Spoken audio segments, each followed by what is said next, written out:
puisqu'on occupe en tout 2 amphithéâtres et qu'on est plus de 600 pour cette conférence. Je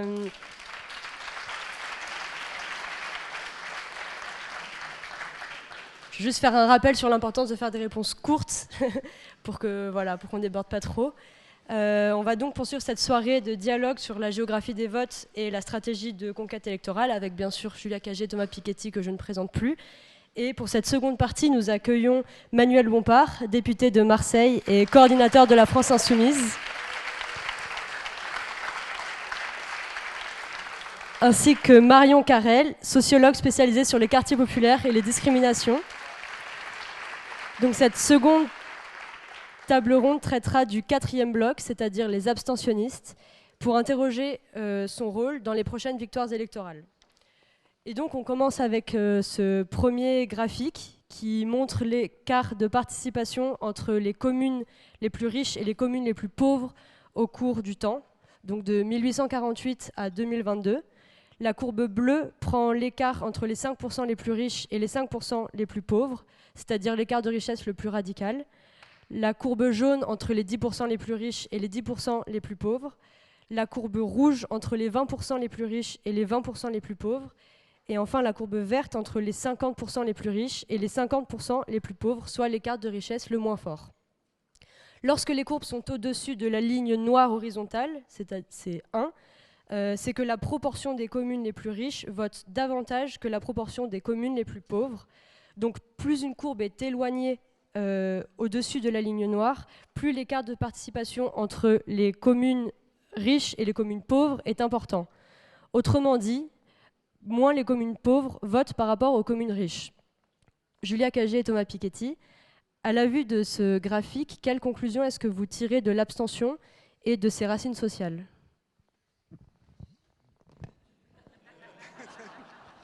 Bon, puisque tu me laisses le micro. Alors, disons que ça, c'est vraiment un résultat. Nous, on ne savait pas qu'on allait trouver ça. C'est-à-dire que ce qui est très frappant, je trouve, sur ce graphique, c'est que l'écart qu'on observe à la fin de la période, là, sur les dernières élections 2017 et 2022, donc vous voyez la ligne bleue, quand vous êtes à peu près à 1,3 sur la ligne bleue, ça veut donc dire que les 5% des communes les plus riches votent 30% de plus en moyenne que les 5% des communes les plus pauvres. C'est le plus gros écart qu'on ait jamais vu depuis 1848. Donc là, il y a quelque chose quand même qui est très frappant, parce qu'il y a un discours où on pourrait dire, voilà, ça a toujours été comme ça, les communes riches votent plus que les communes pauvres, on n'y peut rien, c'est la loi de la vie. Pas du tout. C'est pas du tout comme ça. C'est-à-dire qu'il y a plein de périodes, alors regardez dans les années 70, 80, 90, c'est le contraire. Les communes pauvres, elles votent plus que les communes riches. Donc en fait, ça dépend des stratégies de mobilisation politique. Et sans doute, l'Union de la gauche, ça joue un rôle parmi d'autres facteurs. Et historiquement, le Parti communiste a joué un rôle de mobilisation au sein des classes populaires qui a évidemment été considérable. En tout cas, ce n'est pas quelque chose qu'il faut prendre comme donnée. C'est-à-dire que ça varie dans le temps. Et c'est vrai que le phénomène vraiment frappant des dernières décennies, c'est qu'en même temps qu'on a une chute de la participation, parce que je rappelle quand même 2 minutes l'évolution de la participation, on est tombé donc, sur les dernières législatives, enfin vous le savez tous, mais en dessous de 50% de participation. Alors sur la présidentielle, on se maintient à peu près, même si au 2e tour, il y a quand même une baisse assez significative, mais sur la législative, on n'avait jamais vu un niveau aussi faible de participation depuis la Révolution française. Alors, sous la Révolution française, dans les années 1790, on a seulement 30-40% de participation, mais à l'époque, il faut marcher jusqu'au chef-lieu de canton. On n'a même pas le droit de voter à la commune, ça il faut attendre la Troisième République pour voter à la commune, enfin un peu en 1849, 1848, 1849, c'est beaucoup en discussion, mais ça s'impose vraiment après que sous la Troisième République.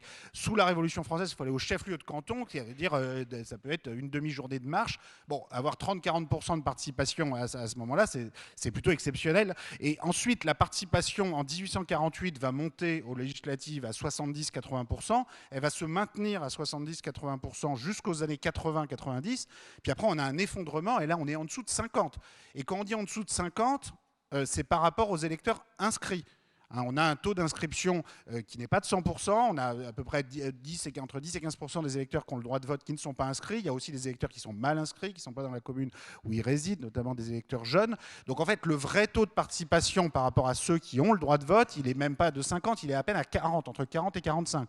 On est tombé en dessous du niveau de participation électorale aux États-Unis. Je ne sais pas si vous voyez, c'est-à-dire pendant longtemps, on s'est quand même représenté nous-mêmes en France comme un pays où la mobilisation électorale était plus forte qu'aux États-Unis, où la capacité des partis, la volonté des partis politiques à mobiliser les classes populaires a été historiquement assez faible. Et là, on est aux élections de 2020, aux présidentielles qui sont aussi le même jour que les élections législatives aux États-Unis, donc il y a à peu près la même participation, ça peut être une idée d'ailleurs.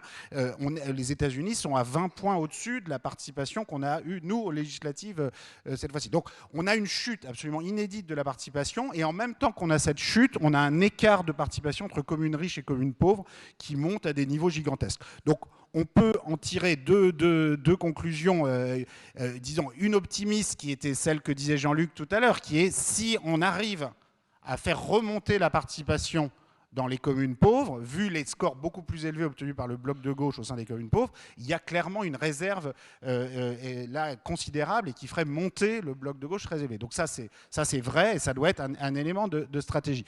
La vision pessimiste, mais qu'il faut quand même pas oublier, c'est que pour l'instant, en 2017 et 2022, malgré l'arrivée de la France insoumise dans le paysage politique à gauche, la participation, elle n'est pas vraiment remontée à des niveaux records. Elle a plutôt continué sa chute des années 2000-2010. Et je dis ça, voilà, je suis pas, personne ne peut en être content ici, mais ça veut dire qu'il y a quand même quelque chose qui n'est pas encore complètement... alors il y a cette présidentialisation croissante du régime, cette déconnexion complète entre présidentielle et législative, et peut-être qu'un scrutin le même jour pourrait permettre d'y remédier. On peut y réfléchir, mais en tout cas, pour l'instant, voilà, on n'y est pas arrivé, disons, collectivement, et ça reste vraiment un des enjeux centraux pour la suite.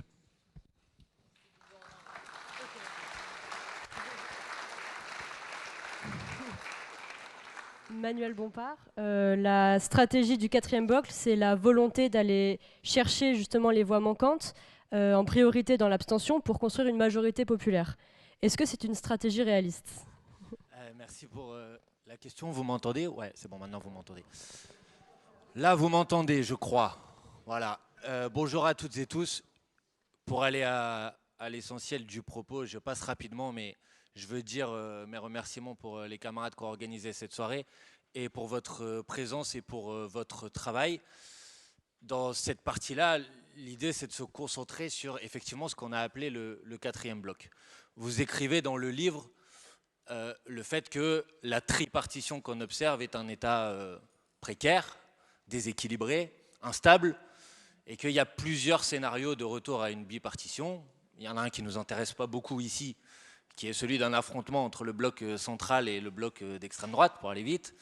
Et la deuxième qui nous intéresse le plus, et que vous jugez plus crédible, notamment en raison de ce que vous avez expliqué dans la première partie, c'est-à-dire le fait que le bloc d'extrême droite, il a des compositions sociales qui sont opposées l'une à l'autre entre la composante Rassemblement National et la composante LR et Zemmour.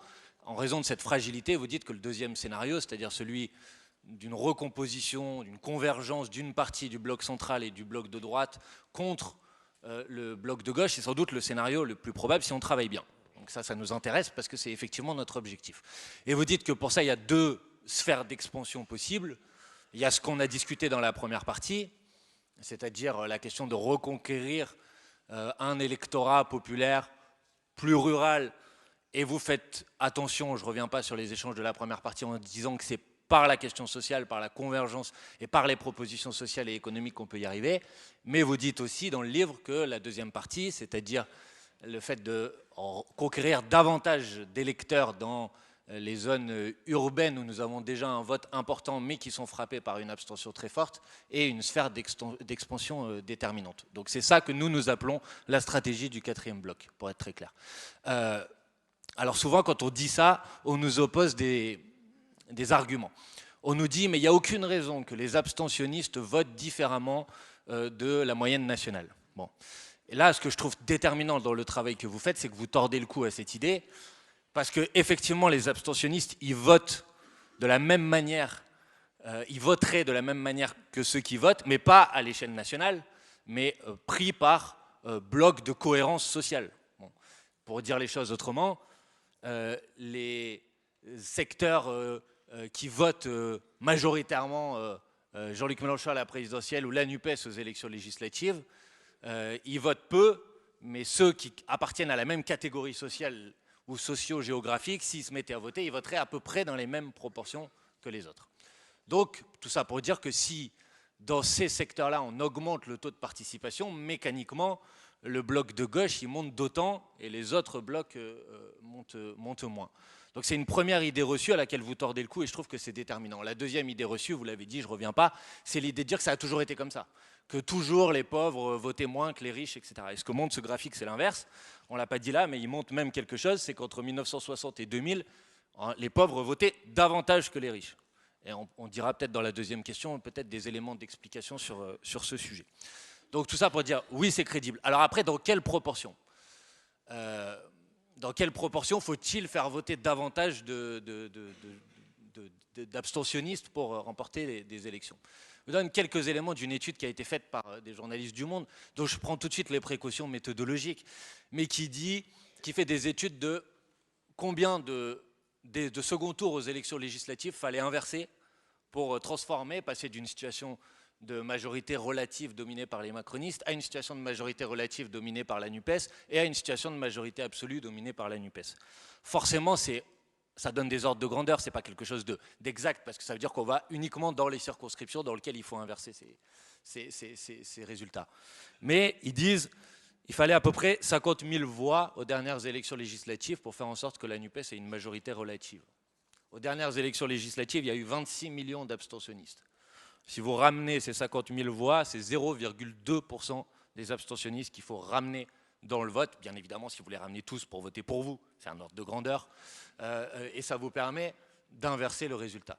Le même travail qui a été fait dit qu'il a manqué à peu près 400 000 voix à la NUPES pour avoir une majorité absolue à l'Assemblée nationale. Dans ce cas-là, vous aviez 289 députés de la NUPES, 133 députés macronistes, 63 députés du Rassemblement national. 400 000 voix ramenées aux 26 millions d'abstentionnistes, c'est 1,5% des abstentionnistes qu'il faut ramener aux urnes, bien évidemment, là aussi, s'ils votent tous pour nous, pour faire en sorte d'inverser cette situation. Tout ça pour dire, oui, je pense que la stratégie du quatrième bloc est crédible. Elle nécessite bien évidemment un travail militant, on y reviendra dans un deuxième temps. Pour conclure, je vous donne un exemple, une illustration de ça, à mon avis, c'est la question de la jeunesse. Parce que là, on a parlé surtout des catégories économiques. La jeunesse, aux élections présidentielles, les 18-24 ans, ça c'est des sondages post-électoraux qui le disent, les 18-24 ans, ils votent à 38%, Jean-Luc Mélenchon au premier tour de l'élection présidentielle, mais ils votent à 66% en moyenne, alors que l'ensemble de la population vote à 77% en moyenne. Donc si vous ramenez le taux de participation des 18-24 ans au même taux que le taux moyen de la population, vous avez une marge de progression qui est déterminante. De la même manière, la NUPES aux élections législatives, 18-24 ans, 42%. Mais ils votent à 24% en moyenne, alors que c'est 48% le taux de participation moyen aux élections législatives. Donc là, vous avez quasiment 20 points, plus de 20 points de participation à ramener pour ramener les 18-24 ans au taux moyen de vote. Et donc, c'est des électeurs qui ne voteront pas tous Mélenchon ou France Insoumise ou NUPES, mais qui voteront normalement à peu près dans les mêmes proportions, c'est-à-dire autour de 40%. Et donc, vous avez une progression. Vous dites, et je m'arrêterai là-dessus, j'ai repris une citation du livre parce que je l'ai trouvée intéressante, et puis c'est pour montrer que je l'avais vraiment lu. Vous dites une phrase que j'ai trouvée déterminante. Vous dites le vote rassemblé par le bloc libéral progressiste lors des scrutins de 2022 apparaît relativement faible.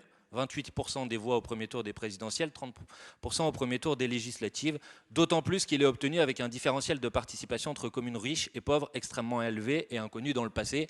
C'est ce qu'on voit sur le graphique. Si toutes les catégories de territoires avaient la même participation, tout en continuant de voter en moyenne comme elles le font actuellement, alors le score du bloc libéral progressiste serait sensiblement plus réduit, autour de 20-25%. Compte tenu du fait que la participation est particulièrement faible dans les communes pauvres urbaines, une telle remontée de la participation conduirait à une forte hausse du score du bloc social écologique. Voilà, je pense que ça, c'est une convergence forte avec ce que vous avez écrit. Et je vous remercie pour ces graphiques-là, parce que moi, je ne savais pas non plus qu'on allait tomber sur un résultat comme ça, mais je trouve qu'il renforce notre détermination à travailler dans ce 4e bloc.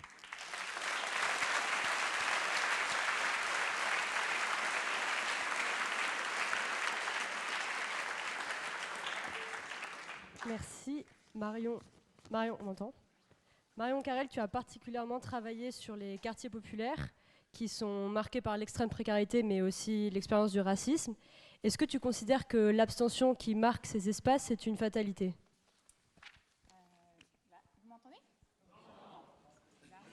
Ça met toujours un peu de temps à démarrer. Je prends ce micro. Merci beaucoup pour ce livre, merci pour l'invitation et pour cette possibilité de discuter tous ensemble. Je suis particulièrement impressionnée par la qualité de l'écoute malgré l'heure avancée. Donc juste un petit mot sur d'où je parle. Moi, je suis sociologue et en plus pas spécialiste de la sociologie électorale, donc c'est un peu décalé, mais en fait, ça va résonner beaucoup avec tout ce qui a été dit jusqu'ici, notamment avec les propos de Mathilde Panot. Donc moi j'étudie avec mes collègues le rapport des classes populaires aux politiques, mais au sens large, donc l'engagement associatif, la participation citoyenne, la démocratie participative parfois, mais aussi l'auto-organisation des gens. Et avec mes collègues, on mène l'enquête dans les quartiers populaires urbains dont on a déjà parlé, les cités d'habitat social, mais aussi dans le milieu de la grande pauvreté. Donc je travaille notamment avec ATD Carmonde et en pratiquant aussi la recherche-action au plus près de la réflexivité des gens. D'ailleurs, c'est juste un mot en introduction que je voudrais dire, c'est qu'on constate le même phénomène pour les plus pauvres, qu'ils soient d'ailleurs urbains ou ruraux, pour les femmes, pour les minorités, pour les non-diplômés. Ces personnes sont porteuses de savoirs issus de leur expérience de l'injustice et ont d'ailleurs beaucoup plus qu'on ne le pense une politisation ordinaire sur ce qui leur arrive. Mais massivement font preuve d'une profonde autodisqualification dans le fait d'avoir des choses à dire, dans le fait de pouvoir faire quelque chose contre cette situation et dans le fait d'avoir du pouvoir, notamment du pouvoir par le vote. Et donc, ce qu'on peut constater, c'est que même dans les quartiers populaires, malheureusement, mais il y a encore du boulot, eh bien, ces populations-là, elles ne rencontrent pas assez, plus assez, une offre associative, politique, syndicale, qui partent de leur expérience, notamment des discriminations, et qui leur permettent de développer collectivement ce pouvoir d'agir. Alors, est-ce que l'abstention, c'est une fatalité? C'est la question. Donc, il y a un livre super que je vous recommande, un livre collectif qui vient de paraître à la Fondation Gabriel Péry, coordonné par Louise Gaxi, sur est-ce que les classes populaires ont rompu avec la politique. Et il y a plein de collègues et des élus aussi qui répondent et qui... évidemment, le constat est plutôt inquiétant, ça a été dit, je ne vais pas insister trop lourdement, mais effectivement, ça a été dit en introduction, les quartiers populaires, les habitants des quartiers populaires, quand ils votent massivement à gauche. C'est le cas aussi dans d'autres territoires. Mais malheureusement, l'abstention reste majoritaire parmi eux. On l'a dit, plus de 70% d'abstention dans les législatives de 2022 dans des villes comme Sarcelles, Vaux-en-Velin, Roubaix, Stein, plus de 70% d'abstention. Donc, il y a plein de choses qui l'expliquent et tous les collègues en parlent, mais ça reste quand même un vrai problème. Et cette abstention, nous, chercheurs, on pense que ce n'est pas une fatalité quand on va voir sur le terrain, et ça a été déjà un peu dit. Je dirais même qu'imaginer laisser tomber les abstentionnistes au motif que stratégiquement, ils seraient trop loin du vote, ça serait dramatique sur le plan de la démocratie. Il n'y a pas de démocratie quand on laisse de côté toute une partie de la population, et notamment les plus précaires. Donc,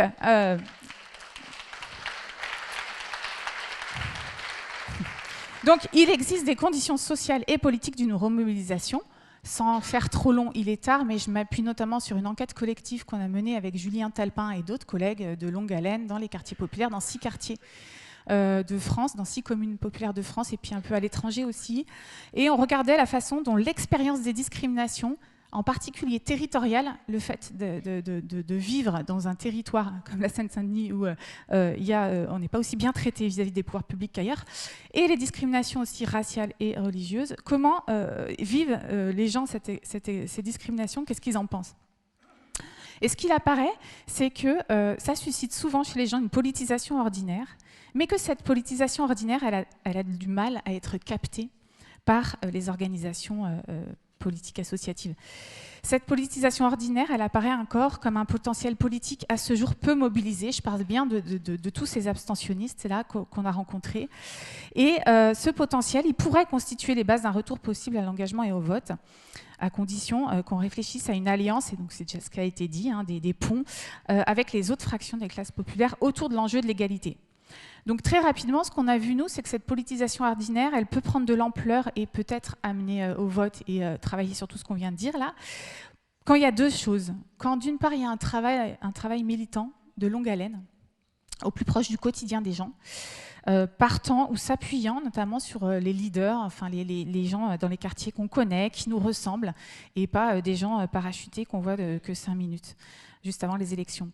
Et puis deuxième phénomène, c'est quand les formats d'engagement sont participatifs, horizontaux, portés sur l'action, quand on voit qu'on va améliorer le quotidien et donc faire ensemble plutôt que des idéologies. A priori, c'est comme ça qu'on rentre dans un engagement. Je termine en disant que mes collègues spécialistes de la sociologie électorale avancent d'autres pistes. Par exemple, la simplification des règles électorales, le fait de tenir les élections, plusieurs élections le même jour, ça a été évoqué. Peut-être certains parlent de vote obligatoire.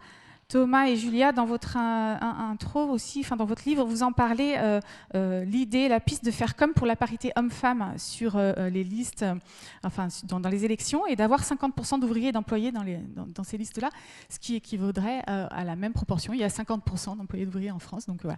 J'ajouterais qu'une proportion importante relativement à la proportion en France des minorités ethno-raciales serait aussi une très bonne piste. Mais notre enquête, au-delà de cette question de la stratégie, enfin des élections, elle pointe sur l'importance, je répète, d'une offre associative et politique qui s'adresse aux gens en partant des injustices telles qu'ils les vivent, qu'ils les pensent et qu'ils les formulent.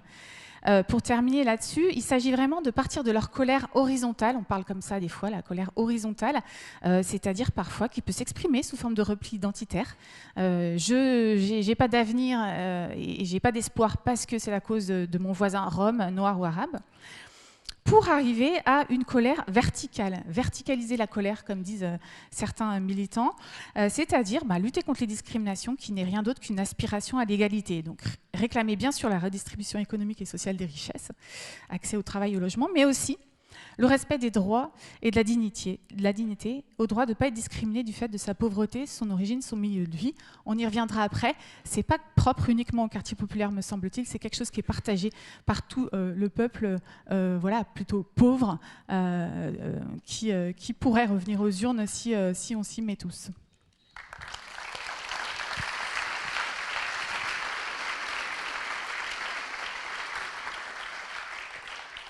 Merci. Sur ce second graphique, on regarde les écarts de participation entre les types de communes au cours de l'histoire, donc toujours de 1848 à gauche à 2022 tout à droite. Et donc les communes de France sont classées entre 4 blocs, les villages en vert, les bourgs en bleu, les banlieues en rouge et les métropoles en jaune. Ici, lorsqu'une courbe va dans la moitié basse du graphique, donc sous le trait noir, ça veut dire que les électeurs participent moins aux élections que la moyenne nationale. A l'inverse, lorsque la courbe va dans la moitié haute, ça veut dire que les électeurs participent davantage que la moyenne nationale. Julia Cagé et Thomas Piketty, sur ce graphique, on observe que les espaces qui votent le plus fortement pour le bloc populaire sont les métropoles et les banlieues, donc la composante la plus populaire. Or, ces espaces sous-votent très largement par rapport aux villages. Est-ce que ça a toujours été le cas dans l'histoire et sur quelle base s'organisait leur participation lorsqu'elle était au contraire dominante par rapport aux bourgs et aux villages entre les années 1930 et 1970 environ? Je vais répondre sur le graphique, mais je voudrais répondre avant, ou peut-être je laisserai répondre Thomas sur le graphique, comme ça on ne sera pas trop loin d'eux. Mais je vais répondre, prolonger ce que vient de dire Marion, notamment sur la question de ce qu'on appelle la parité sociale, parce qu'on pense que ça joue un rôle vraiment fondamental. Il faut savoir qu'en France aujourd'hui, à l'Assemblée nationale, si vous prenez le pourcentage d'employés et d'ouvriers parmi les députés, on atteint difficilement 5% sur la dernière législature qui a commencé en 2022. C'est un vrai progrès historique par rapport à la précédente, puisqu'à la précédente, on avait 2% d'employés et ouvriers et on atteignait le chiffre impressionnant de 0% d'ouvriers. Alors, à une exception près, Jean Lassalle, se classait comme ouvrier. Bon, voilà, on pourrait toujours lui donner ça. A priori, je l'aurais reclassé différemment en 2017. Si on est sérieux et que vous prenez depuis 1958, donc le début de la Ve République, vous avez toujours eu une proportion d'employés et d'ouvriers à l'Assemblée qui n'a jamais dépassé 20% en France. Elle a plutôt été en dessous de 10% et elle s'est effondrée au cours des dernières années. Ce qui est inquiétant aussi, c'est que c'est quand même aussi vrai des mandatures où la gauche avait la majorité que de celles où la droite avait la majorité. Il y a eu un rebond en 2022. Ce rebond, il a été en grande partie quand même poussé et tiré par les insoumis qui justement sont allés chercher des députés, enfin des candidats députés à l'image de la population. Et ça, je pense que ça joue vraiment un rôle fondamental pour aller reconquérir les électeurs et pour aller reconvaincre les gens de se rendre aux urnes. Alors quand vous dites ça, vous avez des gens qui bondissent absolument en disant mais non, c'est pas parce que vous êtes une femme que vous votez pour une femme, c'est pas parce que vous êtes jeune que vous votez pour un jeune, etc., etc. C'est pas faux en soi. Par contre, si vous faites partie d'une catégorie sociale, par exemple vous êtes un ouvrier femme précarisé, et que vous n'avez plus aucun candidat à votre image, et deuxièmement, il faut bien le reconnaître que les politiques menées depuis un certain nombre d'années, voire de décennies, ne répondent pas du tout à vos attentes et à vos préférences, à un moment vous vous mettez un tout petit peu à associer les deux, et vous n'allez plus voter. Et en fait, quand vous regardez la tendance, on parle aux gens en termes de représentativité, et alors la réponse politique souvent facile, c'est de dire « Ah mais oui, mais regardez les femmes ». Il y a de plus en plus de femmes, donc on a résolu le problème de la représentativité. On a amélioré le problème de la parité entre hommes et femmes en politique. On ne l'a pas fait comme ça. On ne l'a pas fait du fait qu'il y avait une tendance naturelle à avoir plus de femmes en politique. On l'a fait parce qu'on a passé des régulations pour améliorer la parité en politique avec des règles qui rendent obligatoire, et encore des règles insuffisamment restrictives, parce que vous avez encore des partis comme les Républicains aujourd'hui, mais pas que, qui préfèrent perdre 1 million d'euros d'argent public par an plutôt que de présenter une moitié de candidats femmes. Fondamentalement, si vous regardez les tendances, la représentativité et la parité sociale, donc le fait d'avoir une juste représentativité des ouvriers et des employés, on n'améliorera pas ça sans changer les règles. Parce que le manque d'employés et d'ouvriers parmi les députés, ça ne vient pas du tout du choix des électeurs. C'est pas quand on offre à un électeur le choix pour un même parti, pour un même programme entre un cadre et un ouvrier ou un cadre et un employé, l'électeur employé ne va pas se dire « Ah, je vais voter pour le cadre parce que peut-être comme il est cadre, il est plus compétent ». C'est pas ça qu'on observe dans les données. Ce qu'on observe dans les données, c'est qu'il n'y a pas de candidat employé, qu'il n'y a pas de candidat ouvrier, parce qu'il se trouve que le développement des dernières décennies des différents partis politiques, y compris à gauche, et encore une fois, ça a changé un peu en 2022 et c'est allé dans la bonne direction, a tendance en fait à proposer des personnalités politiques qui ne sont pas à l'image de la réalité de la société. Et quand on a des tendances qui ne s'inversent pas et qui sont de long cours, donc 58, 2022, ça fait quand même un trend plutôt décroissant, mais la seule solution d'après nous, c'est quand même de passer par la régulation.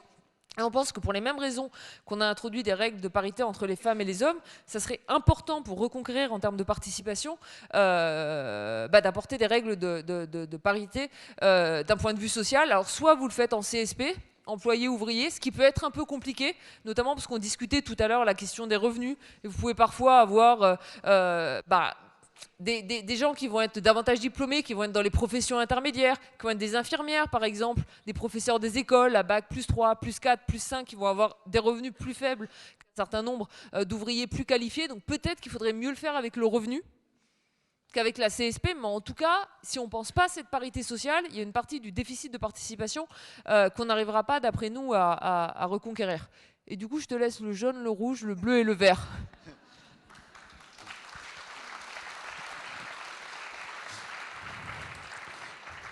Bon, alors moi, je vais revenir sur le graphique de façon plus triviale, mais alors, qu'est-ce que, juste là, les villages, bourgs, banlieues, métropoles, dans cette représentation-là, les villages, chez les habitants des agglomérations de moins de 2000 habitants, bourgs, c'est entre 2000 et 100 000, puis après, dans les agglomérations de plus de 100 000 habitants, la commune centrale, c'est la métropole, et les communes secondaires sont les banlieues.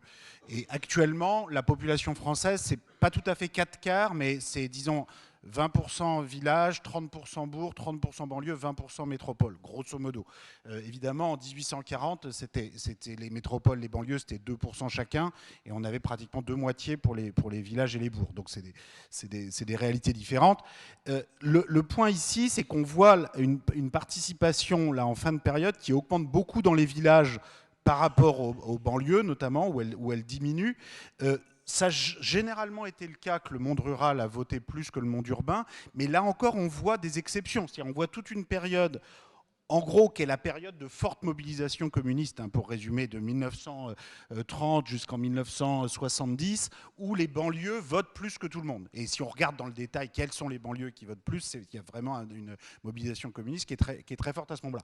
Bon, ce que montre pas ce graphique, et il y a d'autres graphiques beaucoup plus détaillés, c'est qu'évidemment, à l'intérieur des banlieues, il faut regarder les banlieues pauvres, les banlieues riches, à l'intérieur des villages. Donc là, on met juste 4 catégories, ce qui est en fait très grossier. Le graphique précédent qu'on avait nous a montré à quel point c'est plutôt les inégalités entre communes pauvres et communes riches à l'intérieur de chacune de ces catégories qui ont complètement explosé au cours de la période. Et peut-être juste un tout petit mot sur un des débats centraux qu'on a ce soir sur la stratégie du 4e bloc par rapport à la stratégie des classes populaires rurales.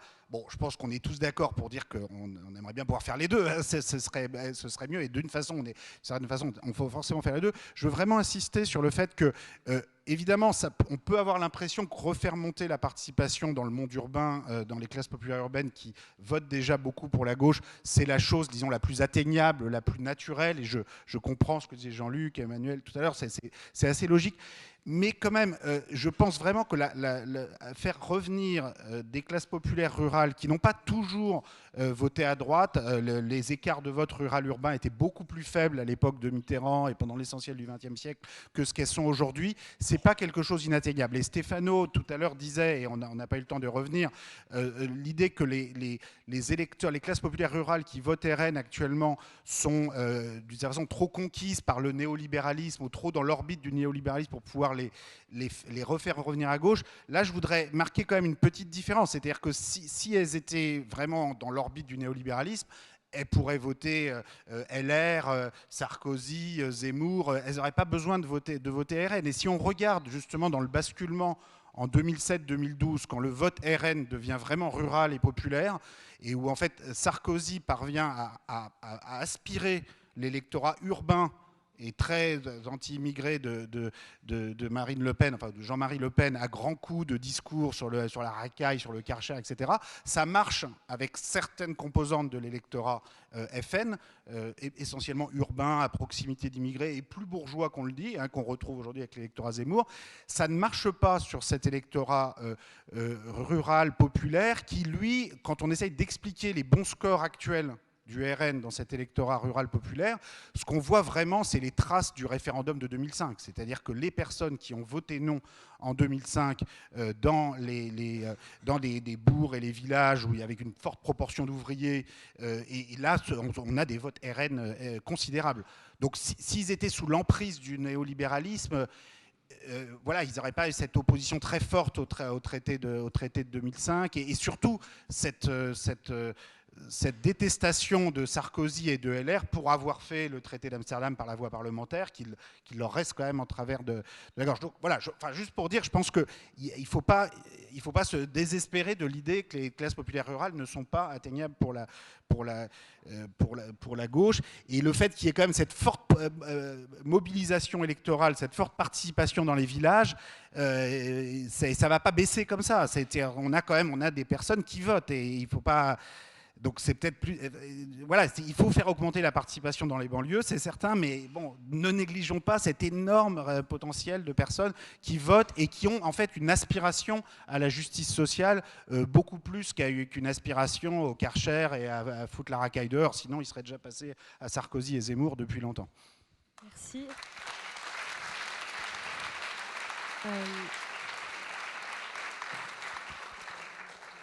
Manuel Bompard, comment, à partir de tout ça, est-ce qu'on peut considérer et évaluer l'assise sociale disponible à une radicalité programmatique et politique à vocation majoritaire ?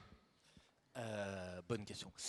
Non, en fait, d'abord, je vais répondre à la question, mais juste parce que je pense que c'est important aussi l'échange, et honnêtement, ça mériterait encore 3 ou 4 heures de discussion. Bien évidemment, l'objectif, c'est de faire les deux. Je pense que ce qui a été le sujet de la discussion de la première table ronde nécessite de poursuivre les discussions et les échanges, parce que dans le livre, moi ça m'interroge, je ne dis pas que je suis en désaccord avec, hein, mais dans le livre, on voit aussi, alors on voit quelque chose de très important, et ça je pense qu'on est tous d'accord ici, qui est l'idée de dire que c'est pas la matrice identitaire qui permet de faire ce travail, mais vous explorez aussi du fait de la composition, de la différence de composition sociale entre l'électorat populaire urbain et l'électorat populaire rural, notamment le rapport à la propriété, etc. Vous identifiez des leviers programmatiques sur lesquels on a besoin de débattre et de discuter. Voilà. Et vous identifiez ce qui peut être parfois, de mon point de vue, une contradiction. À la fois, je comprends très bien l'idée, c'est autour de la question écologique, c'est-à-dire, à la fois, je comprends très bien l'idée que vous abordez dans le bouquin qui dit attention que le discours écologique soit pas un discours territorialisé, c'est-à-dire en gros, les villes elles sont bien et les campagnes elles font n'importe quoi, et soit bien un discours écologique de classe. Ça c'est un point sur lequel on est d'accord. Pour autant, je suis obligé de dire ici que l'accès à la propriété individuelle comme projet de développement des espaces villageois pose un certain nombre d'enjeux du point de vue écologique qui sont un problème. Voilà. Donc je trouve que voilà, là j'ai des interrogations. Hein. Je ne dis pas c'est-à-dire je vois la complexité de ce travail-là et je vois la marge et la sphère de progression dans l'électorat urbain qui ne vote pas, qui je trouve et par un travail militant, par tout ce que vous avez dit, s'envisage comme étant le résultat d'une action politique immédiate. Là où, dans les phénomènes que vous analysez, notamment du passage de la tripartition à la bipartition à la fin du 19e siècle et au début du 20e siècle, on voit que c'est aussi le résultat de politiques publiques. Et pour faire des politiques publiques, il faut être au pouvoir. Et pour être au pouvoir, il faut avoir gagné. Voilà. Je ne dis pas que ça ne veut pas dire que le discours ne permet pas d'aider aussi, ou la campagne, ou les propositions programmatiques ne permettent pas aussi d'aider, mais je trouve que c'est un travail qui prend du temps, qui nécessite voilà, toute la partie service public, etc. Je pense qu'on est tous d'accord là-dessus ici. Je crois que tout le monde défend l'idée que l'axe service public partout sur le territoire, la convergence des conditions de vie à la campagne, dans les bourgs et dans les banlieues, tout ça, c'est des points d'appui, ok.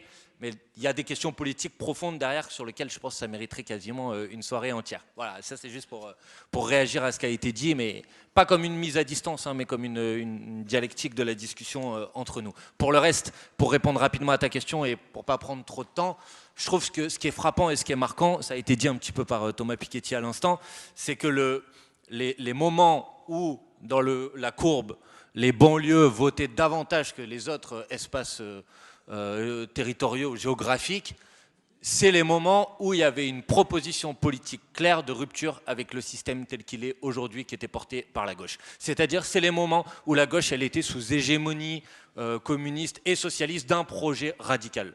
Voilà. C'est les années qu'on voit ici, 1920 jusqu'à quasiment 1980. Voilà. De mon point de vue, ça confirme l'idée que si vous voulez ramener la participation de ces endroits à des niveaux qui sont des niveaux moyens, voire plus hauts que le reste, vous devez être sur un projet politique clairement identifié, avec une radicalité clairement identifiée. Sinon, vous n'y arrivez pas. Voilà. Je pense que c'est une confirmation. En tout cas, moi, c'est l'analyse que je fais de ces données. D'ailleurs, alors après, vous faites un travail sur 160 ans, 180 ans même, donc forcément, c'est difficile. Et je n'aurais pas la prétention de dire que la petite inflexion de la courbe rouge ici entre 2017 et 2022 est le résultat du travail de la France insoumise. Mais je veux quand même dire, sans avoir cette prétention, je veux quand même dire que, vous savez, c'est intéressant parce que j'ai eu des sondeurs. Vous savez pourquoi les sondeurs, quand ils sortent le premier résultat électoral de Mélenchon à la présidentielle à 20h, il est autour de 18-19% et à 23h, il est à 22%. Parce que les sondeurs pour faire des estimations électorales à 20h, ils s'appuient sur des bureaux tests. Et ces bureaux tests, ils sont compilés sur la base des résultats électoraux précédents.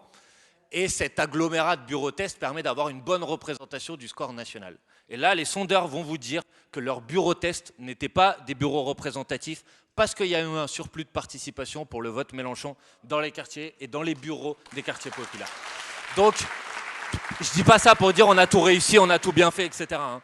Je dis juste ça pour dire, de mon point de vue, et je ne sais pas si, peut-être qu'on ne le voit pas là sur les courbes, mais je trouve que le travail qu'on a fait entre 2017 et 2022, il a commencé à porter ses fruits. Ah, ouais, par ailleurs, c'est les législatives, c'est vrai. C'est les législatives, donc c'est pas cette courbe qui le montre. Bon, voilà, tout ça pour dire, ça ne veut pas dire qu'on a fait tout le travail, ça ne veut pas dire, hein, c'est pas ça que je suis en train de dire. Je suis en train de dire qu'on a commencé à y arriver, à mon avis, c'est une perception de ça. Enfin, dernier élément, je ne vais pas le détailler, mais c'est toujours sur la question, parce que la question c'est la radicalité, etc. Si vous regardez les sondages aujourd'hui, il y a une demande de radicalité dans le pays.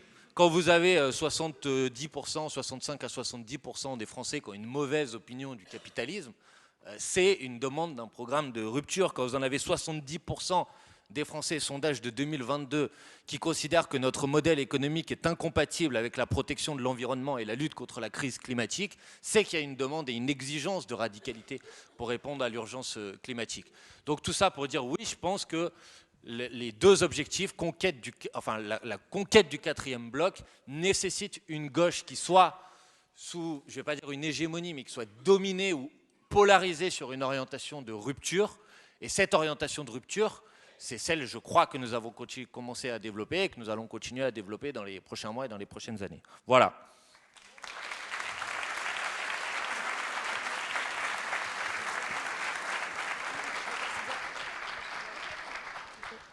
Marion Carrel, de quelle façon est-ce que l'auto-organisation populaire dans les quartiers donc populaires joue un rôle dans la repolitisation de ces espaces et l'affaiblissement à terme de l'abstention? Ok. En fait, juste avant ça, dire un mot sur toute la politisation ordinaire dont j'ai déjà parlé et le fait que effectivement, on ne pourra pas remobiliser les abstentionnistes, notamment dans le rural ou dans l'urbain, sans faire des questions de discrimination un enjeu central. Mais ce serait une erreur d'analyse d'y voir une question en fait identitaire. Il s'agit bien là, dans notre enquête le montre, d'articuler les questions sociales, raciales, de discrimination territoriale, etc. Donc c'est bien l'enjeu d'égalité qui permet de rassembler les aspirations des différentes fractions des classes populaires. Et puis de ne pas du coup opposer trop fortement, et votre travail le montre super bien, les banlieues pauvres et les bourgs et les villages pauvres sur les questions identitaires. Alors je suis tout à fait d'accord avec vous dans votre introduction quand vous dites que le clivage rural-urbain, il appelle à des solutions socio-économiques, meilleure répartition des services publics, par exemple, mais on ne peut pas laisser sous silence les discriminations au motif qu'elles renverraient au conflit identitaire. D'ailleurs, il y a quand même 25 motifs de discrimination dans la loi, et oui, parler de ces discriminations, le lieu de résidence, la pauvreté, l'âge, l'apparence physique, le sexe, l'origine, etc. C'est crucial si on veut s'adresser aux abstentionnistes qui sentent bien dans leur vie quotidienne que leurs conditions est source d'injustice. Et vous le dites d'ailleurs dans votre introduction, Thomas et Julia, vous dites, je vous cite, la prise en compte de multiples formes de différences socioculturelles et ethno-religieuses exige parfois l'invention de nouvelles politiques fondées sur le respect de la diversité et des règles communes, la lutte contre les discriminations. Là où je voulais en arriver pour discuter un peu plus, c'est que donc on est donc d'accord a priori qu'afficher une lutte contre les discriminations, qu'elle soit territoriale, raciale, etc., c'est pas jouer le jeu du conflit identitaire, mais c'est bien ramener la question de l'égalité dans le débat. Et là où j'ai un petit désaccord avec vous dans une de vos phrases de l'introduction, je vous cite, vous dites « Les conflits identitaires fondés sur l'origine géographique, les identités ethniques ou religieuses, donc tous ces conflits, n'admettent souvent pas d'autre solution que l'exacerbation du conflit ou le terrassement d'un camp sur l'autre. » Et ça, c'est une grande question, parce que on peut voir, et là je vais prendre un exemple, que des conflits dits identitaires, le mot n'est pas correct en réalité, mais peuvent déboucher sur une solidarité entre différents discriminés, en fait, pour le dire vite, les blancs des bourgs ruraux et pauvres et les immigrés des quartiers populaires. Sous l'angle de l'égalité. Un exemple, je le pique à un collègue qui s'appelle Raphaël Chalier et qui a travaillé sur les gilets jaunes en milieu rural en Lorraine, dans 2 bourgs de Lorraine, et en fait dans une ruralité populaire fragilisée, désindustrialisation, etc., où les scores du RN sont très élevés. Et il montre que les Gilets jaunes ont conduit à un moment donné à l'émergence de discours beaucoup moins tournés vers les immigrés, les assistés, les cas sociaux, et beaucoup plus vers les gens d'en haut, les institutions. Donc un discours plus égalitaire. Et l'anecdote que Raphaël Chalier donne rapidement, c'est qu'il va discuter avec des Gilets jaunes sur un rond-point, certains votent Rassemblement National, Et ils évoquent l'arrestation des gamins de Mantes-la-Jolie par la police, main sur la tête, ils miment le geste et ils expriment ainsi leur solidarité à l'égard de ces jeunes. Et donc une telle marque de solidarité à destination des jeunes habitants des quartiers populaires, majoritairement noirs et arabes, témoigne d'un regain de solidarité de classe et une réorientation de la conscience sociale dans un sens plus protestataire. Et on se sent du côté de ceux d'en bas contre ceux d'en haut. Donc c'est toute l'histoire de la bipolarisation que vous dites. Cela dit, bon, ça vaut dans les cités comme sur les ronds-points, quand il n'y a pas d'articulation entre cette politisation ordinaire et des militants, quelque chose de plus durable, cette politisation, elle risque d'être éphémère ou de ne pas déboucher massivement sur le vote. Donc je termine sur la question sur des exemples d'auto-organisation populaire, de community organizing. Donc en fait, bon, c'est une piste parmi d'autres pour développer la politisation ordinaire, pour amener les abstentionnistes au vote. C'est une forme de mobilisation par le bas qui consiste à ce que des organisateurs investissent des cages d'escalier, des marchés, des préaux d'école et des usines. Alors ça parle à plein de militants ici, je suppose. Et de les accompagner, alors pas tant pour aller voter, c'est pas ça l'idée là, mais les accompagner dans le fait de mener des campagnes qui vont arriver à des petits succès, par exemple faire en sorte que le bailleur HLM rénove l'ascenseur ou répare l'ascenseur alors même que les charges locatives sont en train d'augmenter. Faire en sorte que plein d'exemples qui permettent d'arriver à des petites victoires et en même temps qui permettent d'avoir un accès à un peu des combats, un combat généralisé et rejoindre d'autres dans la lutte. Alors attention pour terminer à ne pas y voir la seule piste. Et là, on est là pour discuter, donc j'y vais, je me lance. Moi, je ne suis pas sûre que tous les abstentionnistes répondent au sondage. Et je ne suis pas certaine non plus que tous les abstentionnistes, en tout cas tous les gens près de qui je travaille, les plus éloignés de la chose publique, on va le dire comme ça, je ne suis pas certaine qu'ils aient tous envie de conflits et de radicalité. Donc c'est une grande question. Je pense qu'il faut une multiplicité de points de vue et d'actions. Mais les personnes, notamment en situation de grande précarité, de pauvreté, qui sont isolées, etc., en fait, une anecdote, on discutait, moi je fais partie de ceux, classe moyenne supérieure, qui disent la démocratie, c'est le conflit, il faut retrouver le conflit et tout. Et les gens en face, très pauvres, qui bloquaient sur ce truc-là, qui disaient que ça ne marchait pas. Donc on a travaillé en groupe de pairs, on est revenus, je vous passe les détails. Et ce qui en ressortait, c'était les gens très précaires disaient « mais le conflit, on n'en peut plus, c'est notre quotidien. On fait un combat tous les jours pour survivre, pour manger. Et en plus, on est en conflit avec nos voisins, on nous traite de cas sociaux, on nous traite d'arabes, etc. On est en conflit avec la famille, on est en conflit avec les travailleurs sociaux. Et donc, en fait, ce conflit, le lien entre conflit et démocratie, pas évident pour tout le monde en réalité. Donc là, il y a tout un boulot de pluralisme. C'est mon point de vue et c'est ce que je ressors de mes enquêtes. Pluralisme du point de vue, pluralisme des stratégies aussi, vis-à-vis des plus éloignés de la parole publique. Il y a des démarches aussi de faire avec, de travailler en croisement des savoirs, de travailler avec les travailleurs sociaux, de refaire du développement social communautaire, d'encourager les leaders sportifs, etc. Voilà. Et puis pour terminer, grande question, mais je crois que ça sera vous qui conclurez là-dessus, parce que je ne suis pas spécialiste, le parti, le mouvement ou l'Assemblée. Il y a tout un tas de réflexions sur est-ce que ce n'est pas l'Assemblée maintenant, l'avenir, la discussion collective, la délibération. Voilà, grande question. Les Gilets jaunes, ils ont surpris. Il y a eu une mobilisation sans leader, sans militants.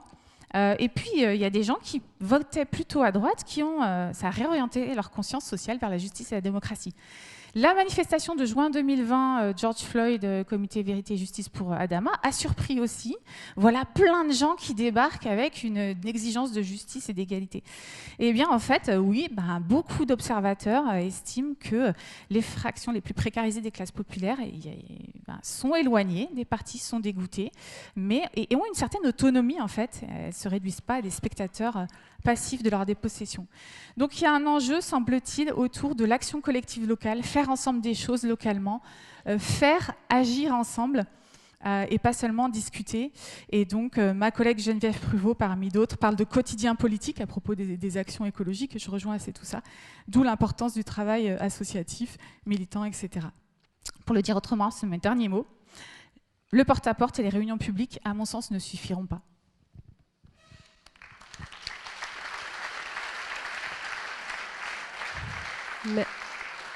Merci, on arrive bientôt à quasiment 3 heures de dialogue. Donc ce que je propose, c'est que je vais vous redonner le micro juste pour faire une conclusion très rapide, dire 2-3 mots.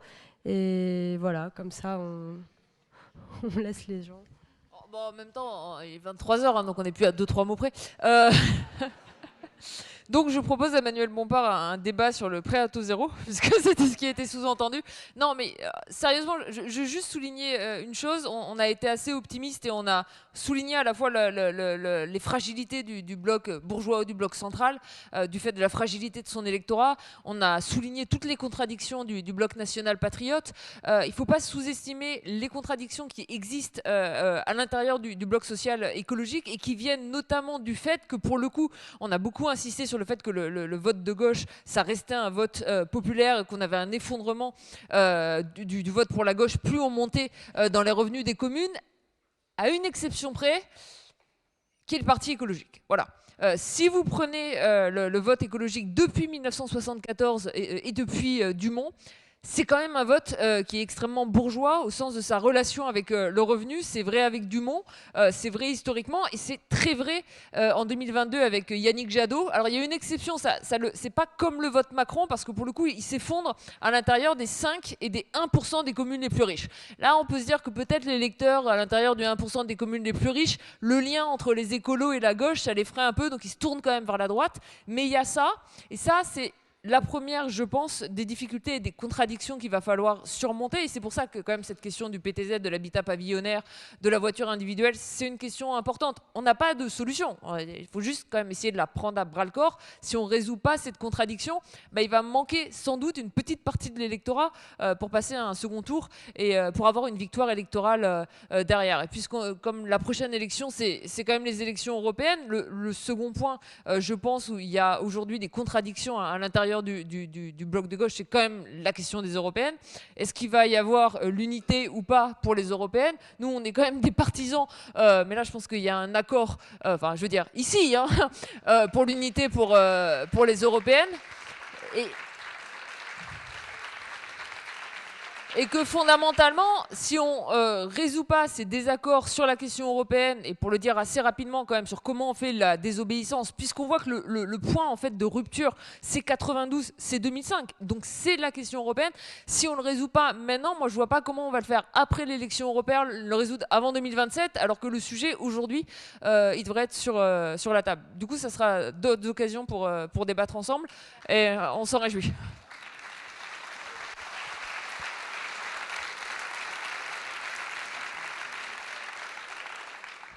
Oui, pour continuer un peu ce que disait Julia et aussi ce que tu disais sur la notion de radicalité, moi je pense qu'il faut faire attention que la radicalité, bon, il y a la rhétorique et puis il y a le programme. C'est-à-dire que moi je ne trouve pas personnellement que le programme LFI en matière de transformation économique, de transformation du régime de propriété soit particulièrement radical. C'est-à-dire par rapport au programme de 81 ou 36 et tout, ça me paraît être un programme très social-démocrate, voire un peu mou.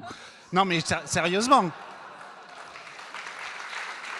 Non mais concrètement, moi je suis très... j'essaye de regarder qu'est-ce qu'on change dans les structures de propriété vraiment. Et de ce point de vue-là, puisque Julien mentionnait le prêt à taux zéro et tu faisais référence à l'habitat pavillonnaire, proposer, comme Marine Le Pen l'a fait en 2022, un prêt à taux zéro qui monte à 120 000 euros et qu'on arrête de rembourser complètement au troisième enfant, donc on récupère 120 000 euros sans le rembourser, c'est assez radical. Sauf qu'elle ne le finance pas, évidemment, parce que comme dans le même temps, elle veut supprimer l'impôt sur la fortune immobilière, bon, et donc tout ça, évidemment, n'est pas crédible une seconde. Sauf que, quelque part, chez la personne qui n'a pas grand-chose et qui veut accéder à son pavillon, c'est quand même un sacré truc. Alors, elle mélange ça avec un truc nataliste, avec un truc comme ça, mais il reste que c'est une mesure. Et je pense que la réponse à ça, c'est plutôt de dire, attendez, ce qui compte, c'est l'isolation thermique des logements, c'est comment on organise des transports qui soient moins polluants. Donc on va le faire autrement. Mais après, dans les villages comme ailleurs, il faut bien se loger et on ne va pas forcément faire des tours dans chaque village. Et donc le fait d'avoir une maison, un pavillon, et ce serait bien de pouvoir y accéder, y compris quand on n'a pas d'héritage, c'est pas forcément... Donc voilà, sur la question du programme, et de la radicalité, de la vraie radicalité dans le programme, on pourrait y passer quelques heures de plus. Et on ne va pas le faire ce soir. Mais merci beaucoup déjà à tout le monde pour ce soir, parce que je trouve que c'était quand même, pour nous en tout cas, très intéressant cette discussion. C'est quand même très exigeant et impressionnant d'aller projeter tous ces graphiques et d'en discuter comme ça aussi tard le soir. Donc voilà, merci beaucoup à tout le monde d'avoir organisé ça.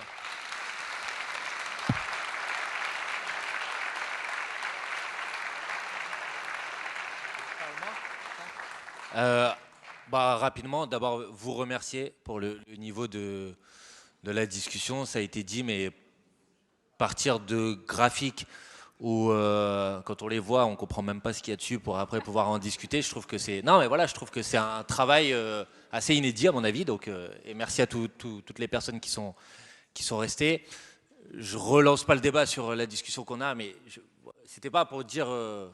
Je dis juste qu'il y a peut-être une contradiction avec ça et la question des limites planétaires, de l'étalement urbain et qui nécessite de discuter. Voilà. Bon, après, j'ai compris aussi quel était le sens de votre proposition et les contradictions dont vous avez parlé, parce qu'elles existent aussi, même si, a priori, et moi je partage ce constat, elles ont l'air moins marquées socialement que dans le bloc d'extrême droite, par exemple. Pourtant, ces contradictions-là, elles existent. Et je trouve qu'elles rendent la partie dans les deux sphères d'expansion, la partie de la sphère d'expansion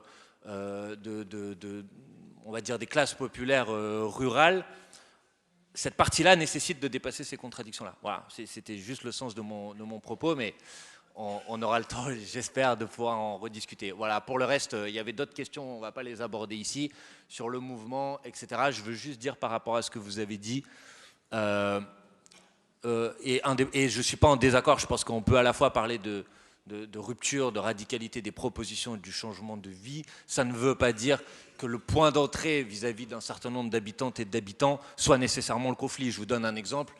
Nous prenons acte de la rupture qui existe entre une grande partie de la population, en particulier de ces quartiers-là, et de l'alternative politique.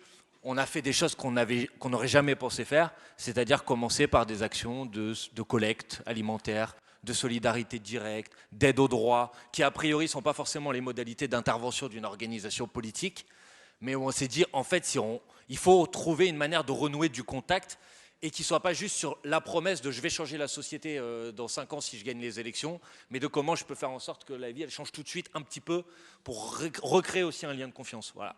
Et après, il y a plein d'autres choses à dire sur le mouvement, le parti, etc. Il est un peu tard pour évoquer tout ça, mais on aura l'occasion, j'espère, d'en reparler. Merci beaucoup de votre participation, merci beaucoup de votre écoute.